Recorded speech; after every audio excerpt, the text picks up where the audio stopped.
شروع اللہ کا نام لے کر جو بڑا مہربان نہایت رحم والا ہے۔ طٰہٰ، اے نبی صلی اللہ علیہ وآلہ وسلم، ہم نے تم پر قرآن اس لیے نازل نہیں کیا کہ تم مشقت میں پڑ جاؤ، مگر ہر اس شخص کی نصیحت کے لیے نازل کیا ہے جو خوف رکھتا ہے۔ یہ اس ذات کا اتارا ہوا ہے جس نے زمین اور اونچے اونچے آسمان بنائے، یعنی رحمان، جو عرش پر جلوہ افروز ہوا۔ جو کچھ آسمانوں میں ہے اور جو کچھ زمین میں ہے اور جو کچھ ان دونوں کے بیچ میں ہے اور جو کچھ مٹی کے نیچے ہے، سب اسی کا ہے۔ اور اگر تم پکار کر بات کہو تو کیا ہے، وہ تو آہستہ کہی ہوئی اور نہایت پوشیدہ بات تک کو جانتا ہے۔ اللہ وہ معبود برحق ہے کہ اس کے سوا کوئی معبود نہیں ہے، اس کے سب نام اچھے ہیں۔ اور کیا تمہیں موسیٰ کے حال کی خبر ملی ہے؟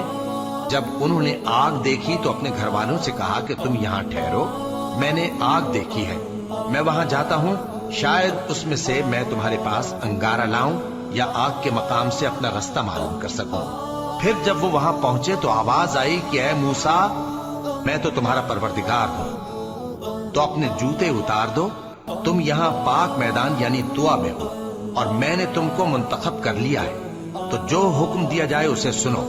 بے شک میں ہی اللہ ہوں، میرے سوا کوئی معبود نہیں، تو میری عبادت کیا کرو اور میری یاد کے لیے نماز پڑھا کرو۔ قیامت یقیناً آنے والی ہے، میں چاہتا ہوں کہ اس کے وقت کو پوشیدہ رکھوں تاکہ ہر شخص جو کوشش کرے اس کا بدلہ پائے۔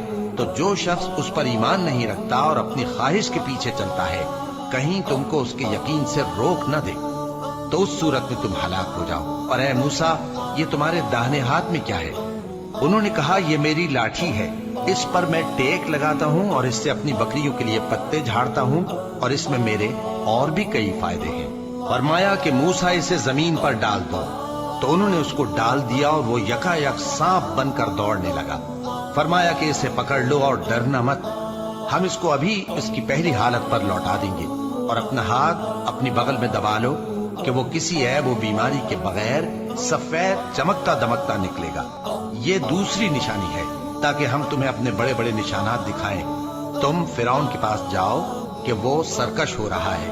کہا، اے میرے پروردگار، اس کام کے لیے میرا سینہ کھول دے اور میرا کام آسان کر دے، اور میری زبان کی گرہ کھول دے تاکہ وہ میری بات سمجھ لے، اور میرے گھر والوں میں سے ایک کو میرا وزیر یعنی مددگار مقرر فرما، یعنی میرے بھائی ہارون کو۔ اس سے میری کمر کو مضبوط کر اور اسے میرے کام میں شریک کر، تاکہ ہم تیری بہت سی تسبیح کریں اور تجھے کثرت سے یاد کریں۔ تو ہم کو ہر حال میں دیکھ رہا ہے۔